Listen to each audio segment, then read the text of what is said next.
All right, fellas. No intro apparently, but no intros needed after a game like that. 6-1 over the Blues. I nearly called it to the goal. I said it as soon as Wedgwood and Blackwood got snubbed this morning from Team Canada that the Avs were going to be pissed off, that Nate and Cale and Devon Taves were going to look up at Doug Armstrong, who is in the building. Yes, the president of hockey operations for the St. Louis Blues is the general manager of Hockey Canada and the dude who selects all the players who go to the Olympics come February 2026. They snub Wedgwood. They snub Blackwood. They put Jordan Binnington on the team, and the Avs score 4 goals in 4.5 minutes. They beat the living crap out of them. Doug Armstrong, how do you like them apples? Well, guys, as we have DMAC here as well from Ball Arena, even before, today's roster announcement and I suppose the expected outcome, we talked about this, Raj, even though we disagree with what was to be expected. And we'll certainly we have talked about why. We'll talk even more about why. Like, we talked about it after the Kings game, like previewing this Blues game on New Year's Eve. And it's just like, I'm saying, how is this a loss? Like, how are you not winning this game? I host yesterday and I'm asking Connor, I asked you, Raj, like I just said, this is a win, right? This is a win. How is this not a win? And the Avs score, Valerian Nichushkin scores 1 minute into this game. And I tweeted, I said, and it's over. Like when he scores 1 minute in, like you can go home. It was over. Now I know that St. Louis ultimately does get 1 goal. If Nichushkin's goal in some alternate universe was the only goal, that game would have been tied at 1. But no, this is a mismatch. St. Louis has underperformed this season. Colorado has possibly overperformed. I don't even know if you could say that because they're really, really good. This game was over when Nichushkin scored that first goal. And of course I'm thinking like, should I send this tweet? Am I going to jinx it? No, screw the jinx. This team is above the jinx. Okay. There's no jinx. When Nichushkin scored, it was over. And then McKinnon scored. And then Nichushkin scored. And then McKinnon scored. And then it was really over. Good night. Thanks for showing up. Happy New Year's Eve, DMAC. Yeah, and by the way, I asked a couple of guys. I asked McKinnon about the Binnington thing. I asked Bednar about it. Let's see if I can even play it with Blackwood. Let's see if this works. He's a horse on the puck. You ever watch the way he protects that puck? Cuts. Oh, no, that's about Val. He's calling Val a horse. I got to find it. But the sentiment was, it was weird, guys. The response was weird. Like it was, Bednar said that it's a tough job to do. McKinnon said, you got to talk to Blackwood. Blackwood said, well, me and Wedgwood, like he lumped himself in with Wedgwood. But it feels a little phony here, guys. I don't think, dude, how could you escape what was going on out here tonight? You Seriously. couldn't.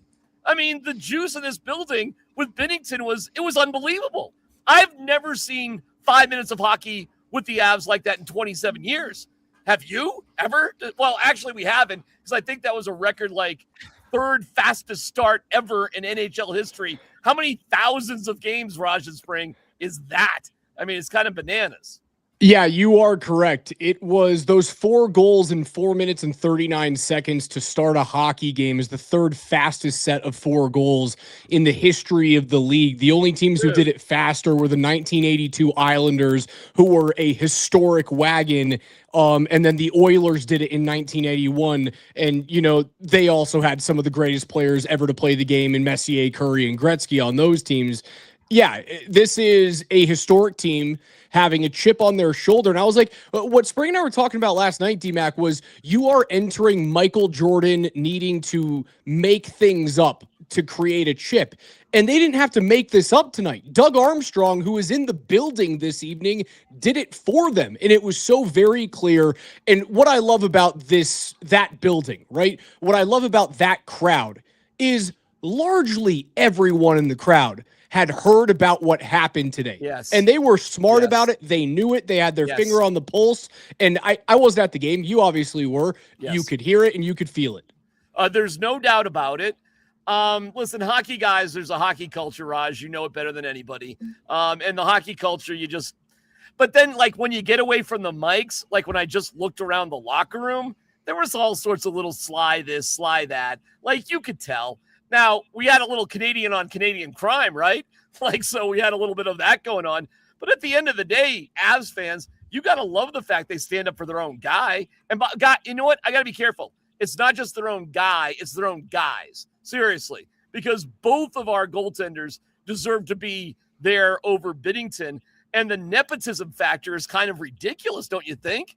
I mean, it's absurd when you put their numbers together. And what's going on here? So it was a humiliating night, guys, for Binnington. I was wondering if Montgomery was going to have to pull him. Wouldn't that have been unbelievable? Guys, wouldn't that seriously been unbelievable if he got pulled? Oh, maybe that's why he didn't get pulled, because of the optics. Right. And look, Joel Hofer is actually a decent little backup for him. Yeah, Binnington has struggled this year, but, okay. I understand Binnington making the roster. I do. He won you a gold medal at the Four Nations face-off. He did. He was excellent. And if you're just going off of if you're Team Canada and you're just thinking about Team Canada and their last game played, the last game that Jordan Binnington plays for them, they win a gold medal. And he was excellent. How can you keep that man off the roster? I get it. That being said, mistakes were made. There's no doubt about it. It's a very weird thing because Binnington's numbers have been so poor, and the Avs exposed him even more so tonight.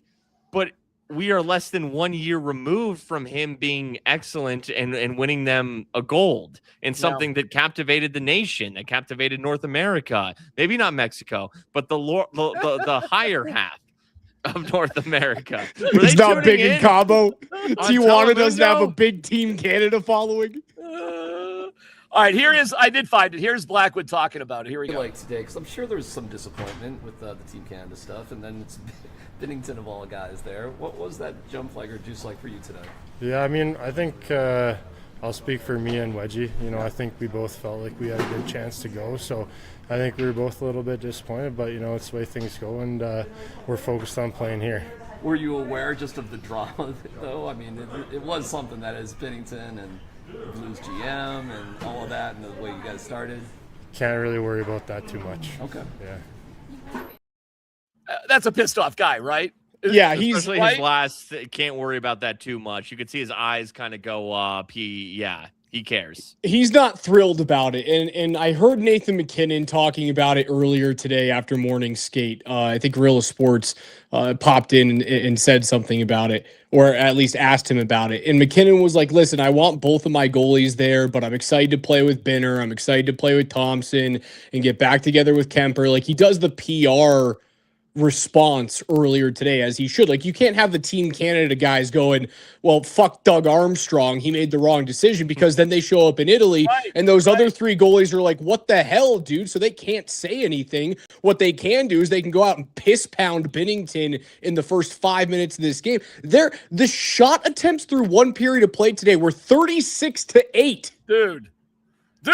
Dude, I think it was 5. Well, okay, because they had a goal taken away. Yes, so they I did. Think it was 4-0, really 5-0. The Blues didn't have a shot on net, I believe. If you go until back 12 minutes in, and then Blackwood made an excellent save on a 2-on-1 breakaway. Yes, he did. And I give credit to McKenzie because you haven't faced a single shot against you 12 minutes into the game. You could fall asleep, and the dude had an excellent split leg sprawling save. McKenzie had like 3 really nice saves tonight, even though he only had 13 shots against him. Yeah, he doesn't face a lot of volume his way, but his saves were great. I mean, he looked the part. He should be on Team Canada. Do you keep off Logan Thompson? Do you keep off Darcy Kemper? Honestly, I would. I get Binnington going on because of what happened less than 1 year ago. But But Kemper and Thompson, while their numbers are good and they've kind of just been in that, like Blackwood and Wedgwood came onto the scene just recently. They weren't necessarily on anyone's radar. It's not a bad point. But they've, especially Wedgwood. Blackwood kind of has been. Wedgwood is a complete surprise. And They got it wrong, guys. They got it wrong. Let me play Nate for you. And I put some other things in there. If you go to media assets, you can see some other stuff. But let me try to play this Nate thing because I asked him about it. There's been a few people, I think. Hold on. To the back of the net. What were you thinking in that moment? Yeah, I mean, it just happened quick. And It wasn't that one either. Anyways, you guys can fool around with the sound. I'm sorry. No, hey, look, it's authentic. Listen, it's raw. It's real. When you get bored, there's sound from Gabe and Nate, and there's other stuff in there. You guys can just play it later. I don't want to waste your time on stuff. I'll just let you know this. I did ask Bednar, is there a upside, right, to guys not being on there, right, like rest and that whole thing. He said, I want what the guys want. Now, I think selfishly as a coach, right, that's probably not true, like the rest and not getting hurt and whatever. But Jared was pretty cool about it, really cool. He goes, if the guys want it, then I want it for them. And they're not going to be the only guys disappointed. He said that too. Like there'll be other guys that don't make teams, but there'll be guys that will. And we don't know, like, will Olofsson make the team? I don't know. Maybe not. And then we go, Kimmy Ronta, by the way, has an upper body injury. And Bednar did elaborate. This Logan O'Connor thing is really bad, guys. Yeah, it's not good. Like he was asked about it again today. He doesn't know, and he's very frustrated about it. That being said, he did say he's never seen, he couldn't ask more for the guys than he got in the beginning of the game. And listen, they even scored on the power play, right? So, I mean, there's not a lot to criticize here tonight. It really was more about, I feel bad a little bit, like after this game tonight, which was freaking amazing, to even bring up anything negative, like to go like, well, what about not making the Canadian team? We are in a weird place here with the Avalanche boys. You know what I'm saying? Like we got to look pretty hard to pick up like anything that's kind of like a little ticky tack. Look where we are with this right now. And by the way, they blew off fireworks inside in Ball Arena tonight. So there's this crazy hazy smoke that's going on right now. So You can still see it up there where you're sitting. I'll leave you guys with the show that you do such a great job with. If you want to play some more sound, and I don't know what's what, but just play it at some point. And you can react to it. It's Gabe, it's Nate, it's Blackie. You know what I'm saying? And I got to get out of here because I don't know where my wife is right now. And she might be making out with another dude. And look at me, would you blame her? It's like a Van Halen concert right now. You got to go find her. Can you see the fog? That's insanity. Can you tell the fog? All right, I'll say goodbye. You guys are awesome, and I'll catch up with you another time. And if you want to play the stuff, go for it. If not, whatever. Happy New Year, D-Mac. See you guys. Yeah, it was a dominant performance, and it needed to be. Spring. It felt good. It felt cathartic. It felt like the team had their goaltenders' backs. We saw it coming from a mile away. St. Louis is not a good team. And when you add the best team in hockey to a bad, or I wouldn't say a bad team, a below average team, and then you add kind of this screw you mindset, it's going to be ugly more often than not. 43 shots to 13 against. This was as complete a win as you could have asked for. The power play looked like they were moving pucks around better. The one time from Brock Nelson should feel really good for people who are frustrated about the man up unit. That's a great way to finish the calendar year. So they put Valerian Nichushkin on power play 1 tonight and took Marty Necas. Thank you for listening to Between the Pipes, Jared Bednar. First it was Sam Girard. Now it's Jared Bednar. Everyone's tuning into this show.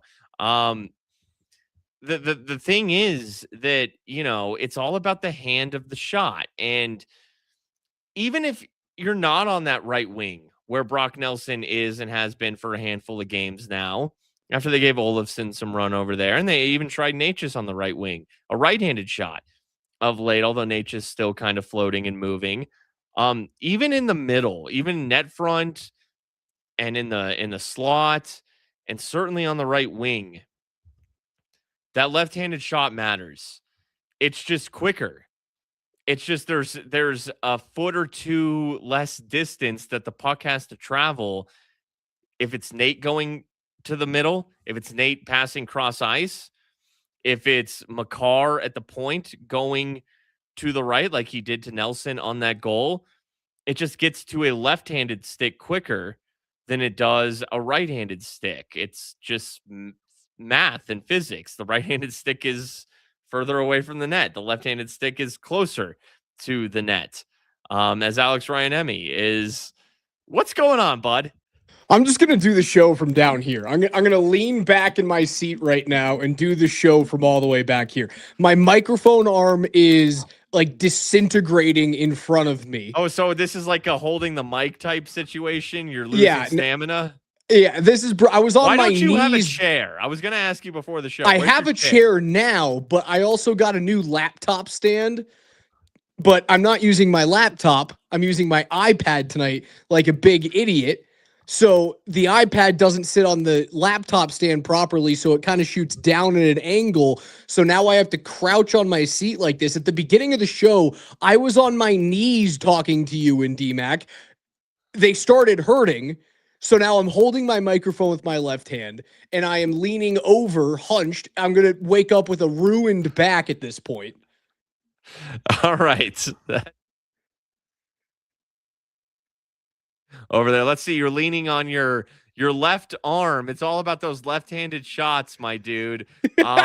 Even if you're middle of the ice, like now, I do kind of question taking Gabe off of power play 1 net front. Nichushkin's great there too. I don't think he's quite Gabe. I think Nichushkin is your next best option. But even in the middle to right, now they have 3 left-handed shots firmly there. It looked good. The movement looked better without Natchez out there, which is something that you've been calling for weeks. And I didn't think it was just a handedness thing. It allows you to have a player in the corners who's more adept at picking up pucks that miss the net, pucks that are rimmed around the board. Natchez isn't as good at that as Nichushkin is, and you can thank Nichushkin's defensive prowess for making him able to do that in the offensive side of the game. Like, picking up pucks that are rimmed around the board is an art in and of itself, and I do think Nichushkin is better at that than Natchez is. It's something you've been screaming for weeks now. I'm happy they did it. It looked better. Granted, it's the St. Louis Blues, but any progress is progress at this point. No, okay, I do think you're right in terms of Natchez. You know, he's floating and he's bottom left, he's right wing, he's behind net. So if you are that puck retriever when a puck gets into the corners or behind the net, yeah, Natchez isn't great at that either. Nichushkin is. Nichushkin is a freaking hunter. But if Natchez was a left-handed shot, then I'd be comfortable with him just roaming on the right wing, like Mikko Rantanen did. Sure. Like Nelson is kind of doing right now.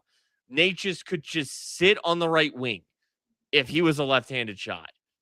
And it's just a matter of 2 feet. But what is the difference at this level? 2 feet.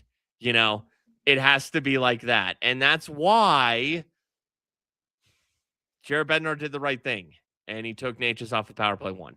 He knew he had to make big time changes to start sparking this, and moving your second highest scorer off of your top power play unit, make no mistake about it, is a big time change. That's not easy to do, especially with how fragile Marty Natchez's headspace has been historically in his career. Like, he thought he was treated poorly in terms of the brass in Carolina. He thought he was not looked at as an elite star level type player. Like, he thought they liked Sebastian Aho and Svechnikov more than him. But that's, honestly, he's kind of right. They made the wrong decision at this point. They traded him away. Now, some of that was a monetary dispute. So I do worry that Jared Bednar has to kind of babysit that type of relationship now. Is like, hey, dude, it's okay. It's not just because of you. It's because the whole unit is not working, and I get to move you off because you're a glut of a right-handed shot. We need a lefty on the opposite side. Now you get to run our second unit. Now it's only going to be 25 seconds per power play at the very most, but you're still going to get your cookies because you're playing with Nate 5-on-5. Exactly. You're playing with Nate 5-on-5. Like, you're still on the top line. You're still going to get those minutes. And look, we probably will see Natchez back on power play 1 at some point because they mix everything up. They try everything. They go to this, they go back to that. So he very well could find himself out there again.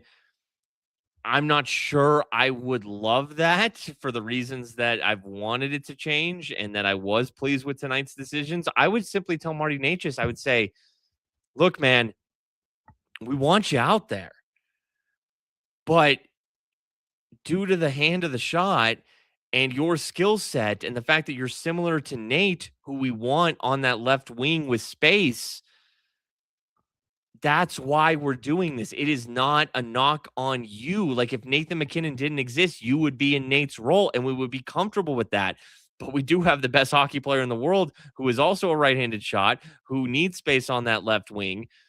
And hey, you could maybe see in those 25 or so seconds of power play too, if Natchez is your left wing, holy crap. Well, you might actually steal a couple power play 2 goals because Natchez is out there. It's just a matter of circumstance. It's nothing personal against Marty Natchez. I hope he understands that and that it's just for the greater good. Spring, let's hear from the captain. Yeah, like I keep saying, we're going to keep building and keep analyzing what we're doing well and what's working, what's not working, where we can be better, and then we'll keep moving forward. So enjoy this one tonight and bring in the new year, and then start fresh again in a couple days. What do you take from this kind of game with that kind of domination? I mean, is there anything that you kind of pinpoint, or just the fact that you guys stay stuck to your structure and stay with your game? Yeah, I don't know. I thought there were a lot of areas that were really good. I thought our reloads were really strong through the offensive zone. We didn't allow them to come through the neutral zone with a lot of numbers. Our D had really good gaps all night, allowed us to keep pucks in through the neutral zone and turn them. And forecheck was really strong in the first period. D zone, every time we got back there, we were pretty clean on our exits, and we were able to outnumber them around the puck. And then once they got rolling, which they're a good team, they're going to do that. Kept them for the most part to the outside. Gabe Landeskog post game after the Avs beat the Blues. Hopefully my camera is figured out and my microphone stays in the same place right now. I used that minute to try and do that off camera. I don't know what was going on. I apologize for all of the chaos, Spring, and all of you guys watching on YouTube and Twitch. Gabe Landeskog had an assist tonight. He's got assists in his last 3 games, 1 apiece in the last 3 games. 8 assists in the month of December, only 1 goal in the month of December. It came in the win against the Panthers when the Avs blew them out, and Florida had played the night before on December 11th. And okay, you take Gabe off power play 1. Don't love that, but I think Nichushkin is right there. But man, I love Gabe net front. Nichushkin is great too, so I'm okay with it. But man, I love Gabe out there. And okay, only 1 goal this month for Gabe, but I tell you what, man, and look, he only plays 14:08 tonight, but a lot of that is game's over. I mean, game was over 4 minutes in, 5 minutes in. So Gabe has played very well this month. The skating looks better. It looks crisper and faster. He's physical. He's playing. He had I know only 1 goal this month. Gabe Landeskog had a great December and deserves to be out there with Natchez and McKinnon on line 1. Yeah, without a doubt. I think his speed has slowly crept up as the season has gone along. He's obviously playing a lot more heavier minutes, more important minutes on this team, not as sheltered when you get to play out there with Nathan McKinnon constantly.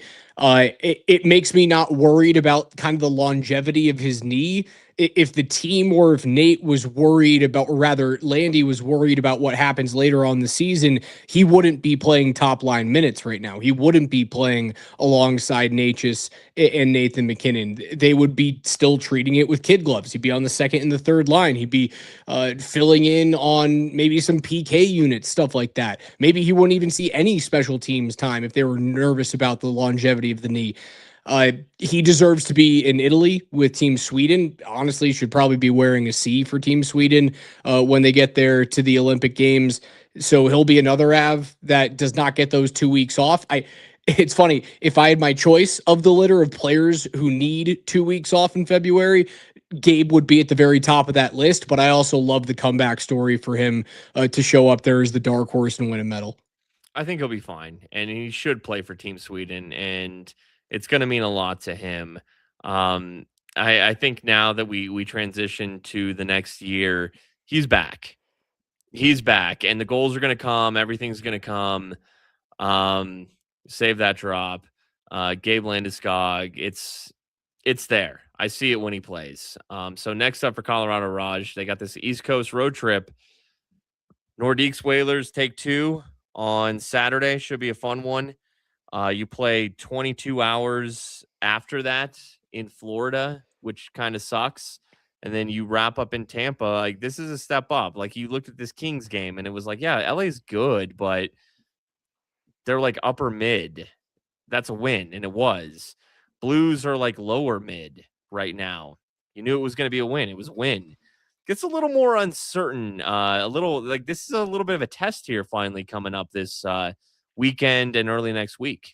Yeah, Carolina is the best team in the Eastern Conference, and Florida's the 2-time defending Stanley Cup champion, who are slowly getting healthier as the season rolls along. I think that'll be their first game after the Winter Classic. Now, the Winter Classic is in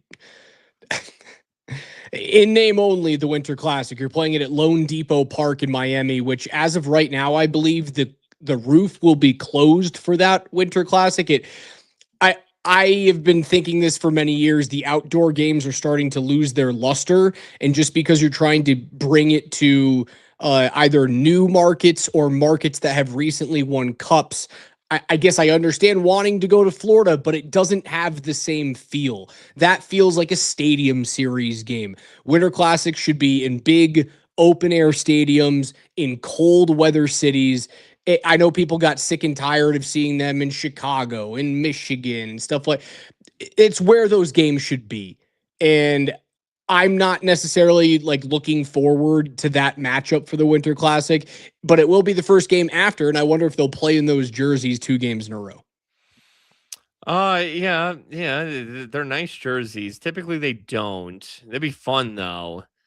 Should have had it in at Mile High. Yeah, Mile High would have been amazing. Mile High would be perfect. Now the issue is it's not cold here, but it would have looked cooler. That was going to be my next comment. But it would have been man. Remember when we went to that Air Force Academy game and we were freezing our nuts off? That was cold as hell. So there is something to be said about not being outside and freezing your giblets off. It'll be a tough road trip, Spring. It will. Those 2 games, the Florida game is a scheduled loss. That's what it is. And we'll have to see if this team is good enough to overcome the best team in the East and then a scheduled loss to the 2-time defending Cup champs. But they get to throw, you're not missing a beat at goaltender right now. True. So what probably Wedgwood in as a Nordique in Raleigh. And then Blackwood probably, I would imagine, right? You probably Blackwood started 2 straight. He barely faced anything. You could go Blackwood in Carolina, but I got to think Wedgwood now. Got to think that. I think Wedgie plays against the Canes. And then Blackwood Panthers. Florida been playing better of late, still without their 2 stars.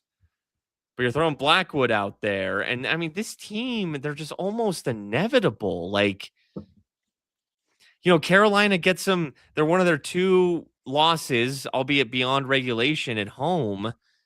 I mean, you talk about, and you're spot on with, Blackwood, Wedgwood, manufactured chips on shoulder. You referenced Michael Jordan, and I take that personally. I took that personally. It's that meme. It's that thing from The Last Dance. Carolina got you in your building. Right. They're one of your 2 losses. Manufactured chip. Like, that's a chip. So there's your Saturday chip. And then Florida, Well, you're going to be, scheduled lost 22 hours later, defending champs. Yeah, they blew them out at home. And that was a scheduled loss for Florida, who played the night before. And they're without people. They're without people still. They're 2 stars. But they're still a chip. They're the defending 2-time champs in their building. And the Avs will be somewhat counted out because they played less than 24 hours ago. The more I think like, oh, this is tough, the even more I think, so what? So what for this team? They'll find a way to garner points out of those 3 games in Florida and Carolina. Those are the 3 toughest teams in the Eastern Conference. Florida, Carolina, Tampa Bay right now. Those are your 3 toughest teams, your scariest opponents if you happen to get to a Stanley Cup final. Now, they're not the hottest teams. The hottest team in the National Hockey League are not the 9 straight win Buffalo Sabres, but tonight in regulation on the road, they go to Dallas. They hammer the Stars 4-1. Thank you, Buffalo. And the Avs have a 10-point lead with a game in hand against the Stars. We were waiting to see when this torrid pace would actually pay off in the standings. And thank God Buffalo is red smoking hot after hiring Jarmo Kekalainen as their new GM. 10-point cushion, game in hand is freaking awesome. Yeah, you think that the Avs 9-game win streak, which they're currently on, is nice. It ain't Buffalo's 10-game win streak. Shout out to the Buffalo Sabres. They are the hottest team in the NHL. Now, the Avs have swept the season series against the Sabres, but they're playing better. Like, this was pre-Red Hot Sabres where the Avs beat them. And, we talked about when, the Avs, they lose to the Islanders, and the Islanders are just 3 points back of the Hurricanes. Losing Boston, losing Nashville. Nashville's hot. They just had a nice win in Vegas today. But it's like, but Dallas is still right on their tails. And, oh, my gosh. But, no, Dallas was going to lose those similar brand of games. And the Avs are just going to continue to outpace them. Dallas has lost 3 straight. Like, it's all going to happen. So long as, the Avs stay healthy, it's all going to work out. And means will be progressed to and regressed to. Edmonton has taken over the Pacific as probably expected. Just give it time. Yeah, inevitable. Let it play out, and Dallas will lose to Chicago and Buffalo, and sandwiched in that, before that was in Detroit. It's going to happen. It was going to happen, and now the fruits of the labor are paying off for Colorado, where now it is a 10-point cushion. And what it gives you is cushion's the big word here, right? Despite having this crazy home record and not having a regulation loss and rattling off 30 wins in your first, what was it, 39 games, I think right now, right? They're 32-7. 30 wins in 39 games is absurd, right? It is a historic pace trying to get to that 22-23 Bruins regular season team. Again, you don't want to be the Bruins of that year as they got knocked out in the first round. You want to actually go to the Cup final and bring home your 4th Stanley Cup championship in franchise history. I firmly believe they are a better team than Boston was that year. I think Linus Ullmark was playing amazing hockey, and I think Jeremy Swayman was playing amazing hockey, and I think their goaltenders kind of carried them just a little bit farther. Colorado's the better 5-on-5 team. What it gives you is the ability to lose a game or 2 and not start panicking going, well, what was it all for, right? It gives you the ability, I hope this doesn't happen, but if you drop 2 of 3 against Florida, Carolina, and Tampa Bay, the sky isn't falling. Exactly. We don't have to, have an overreaction to what would be their 3rd regulation loss. 2 regulation losses in the 2025 portion of the season. And it feels like if they lose their 3rd, it's like, oh my God, what's wrong with this team? Trade Sam Girard, fire Jared Bednar. It's like, guys, that was their 3rd regulation loss. And we're in 2026. So we can all take a deep breath because this is a tough 3-game road trip coming up. Just like that Nuggets 7-game road trip. Like anytime you go out east and Brother, the teams what are a win tonight. what a great What win. a win for the Nut. I was Debbie Downer all day long. There's no chance they can win this game. The people in Vegas putting a 6.5 to 7.5 point line on it are complete idiots. Yeah, the more I thought about it, because Jamal's from the area, and everyone was a lot of. How many times have the Nuggets been counted out? 7 freaking dudes, and they go get it done. You can make the argument that this win is more important than 7 freaking dudes. Not more important, I think maybe 7 freaking maybe dudes. more All impressive. those the couple of those had Jokic played. Right. This is their first 7 freaking dudes without Jokic, and Valanciunas leaves, so it really was 7 dudes in that game. Yeah, great. I mean, this is a great double win night.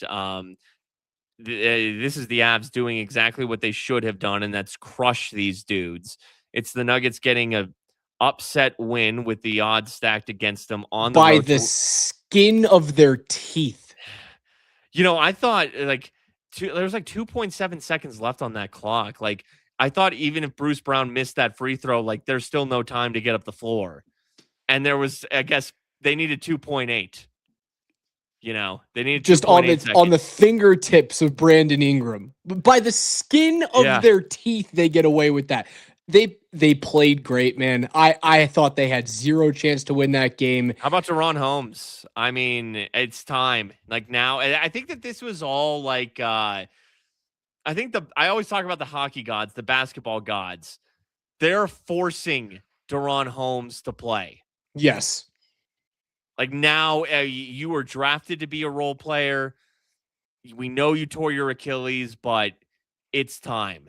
And that we talked about the blessing in disguises last night on 92.5. The fact that you might get Deron Holmes, the legit experience here. Now Deron Holmes is a role player potentially heading into the playoffs. You're not really seeing that with the Avs, though, right? Like, because they've been so healthy, but it's not like they're waiting to develop guys in the American Hockey League. Like, the team that the Avs have is here and playing. Like, you couldn't see an injury happening with Colorado and going, oh, there's a silver lining to this. At least we get to see what Ivan can bring to the table. No. But the team that you see on the ice right now is the team that they are going to bring to a cup final this year. The only players that are coming from outside this current roster are not coming from the system. They're coming from without.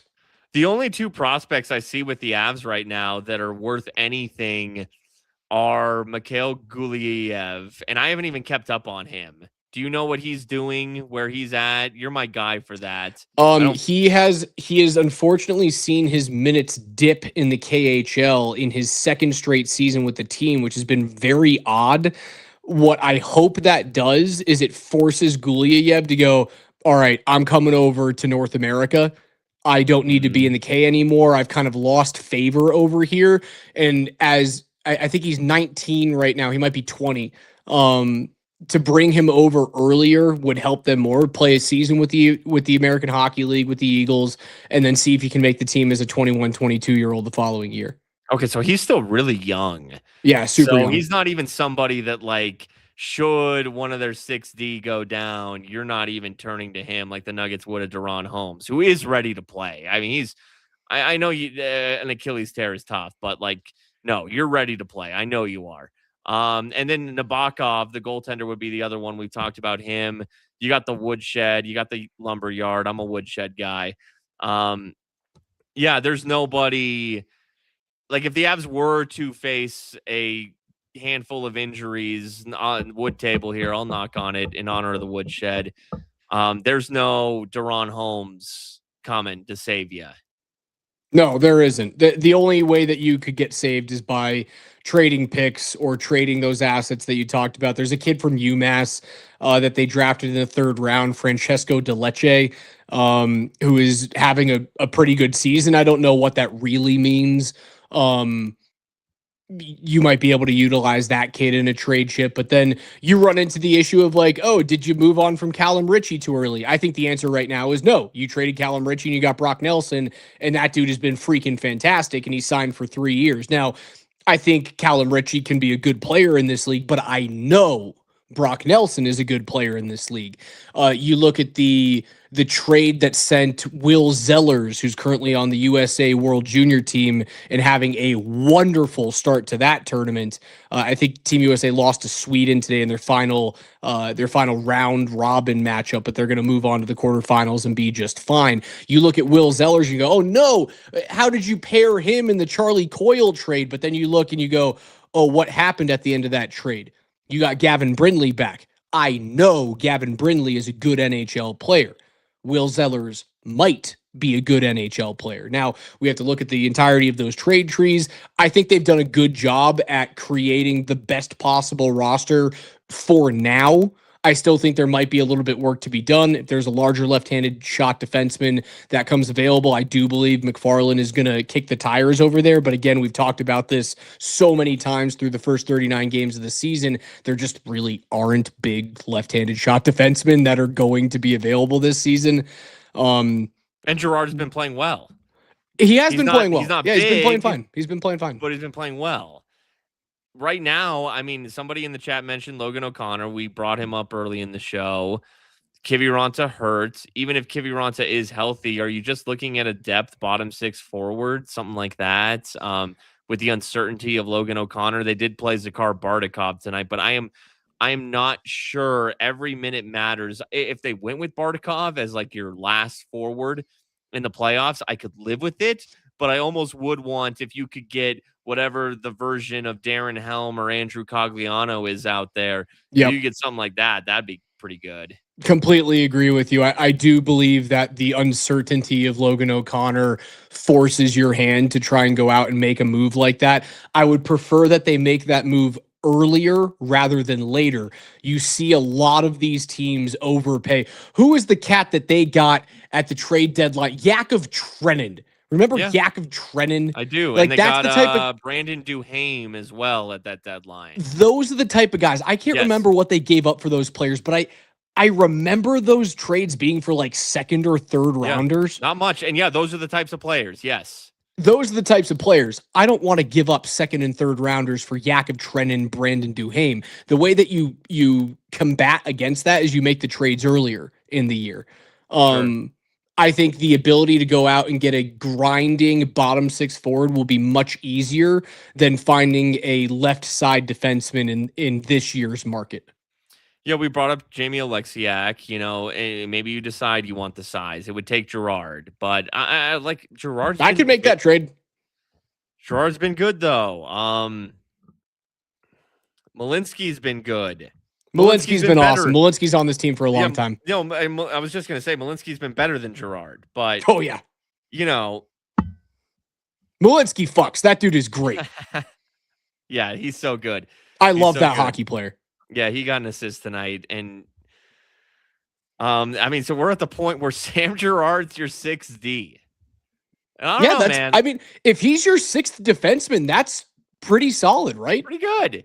You're overpaying. Unfortunately, for him it's a little bit of an overpay at $5 million, but like if that skill level of players your sixth D man, you're doing things correctly. And okay, I mean, I was gonna say, heaven forbid. Like, what if Malinsky got hurt? What if Taves got hurt? What if Makar got hurt? Now, if Makar got hurt, you're in trouble. You're in real trouble. But Sam Girard is the type of player that could elevate and is that puck mover who has experience and could hide some wounds more so than if you did trade him. If you trade Girard for Alexiak or whomever of that ilk, there's no one who slots into that role. Now I'm accounting for worst case scenarios. Yeah, like one of the worst case scenarios. I don't think you can make trades from the thought process of, oh God, what if X, Y, or Z happens? I think you have to make trades from the thought process of what makes us better, what makes us more complete, what makes us go deeper in the playoffs. I think I think safeguarding against injury or the unknown is a slippery way to make the wrong move. I agree. I do agree. Also, like I said, if Makar gets hurt, you're kind of screwed no matter what. Yes. So you every move is with the idea that he's healthy, that Nate's healthy, that everyone is healthy. Well, it's an interesting thing to keep an eye on because Gerard's the most movable guy who opens up the most money, but he's playing better. And it's not just the goals he's scored. He's been better with the puck. He's been smoother. His passing has been better. He looks like wasn't he hurt earlier this season? It looks like he is in a rhythm now. It takes time to get into that rhythm. Not all the time, but sometimes. And I think Gerard was a culprit of that. And that's what we're talking about here. You know, we're talking about all of this. We're nitpicking. We're nitpicking. Because I mean, this team, I mean, it's even with Gerard, I love Gerard. It's the deepest 6D in the league. They don't miss a beat 1 through 6. They don't miss a beat in the forward group until you get to Zakhar Bardakov, who's in for Kiviranta. And even Bardakov has had his moments and has potential. The two goaltenders, it is as complete could completely be. 6-1 is a crazy score tonight, Spring. It's getting late here on New Year's Eve. We're 45 minutes until fireworks pop off here in the Mile High City. The ball's already dropped out in New York. You have had a very long day at the Altitude Sports Radio studios. Wonderful job on network, my friend. Get the heck out of here. Drive safely. We will talk to you on Saturday after the Avs take on who, Spring? The Whalers. The Whalers. Cue The the Hartford Brass Whalers. Brass Bonanza is great. Connor McGahey gets pissed off when I play that on the station, but Brass Bonanza rocks. I love Brass Bonanza. Play Brass Bonanza at midnight tonight.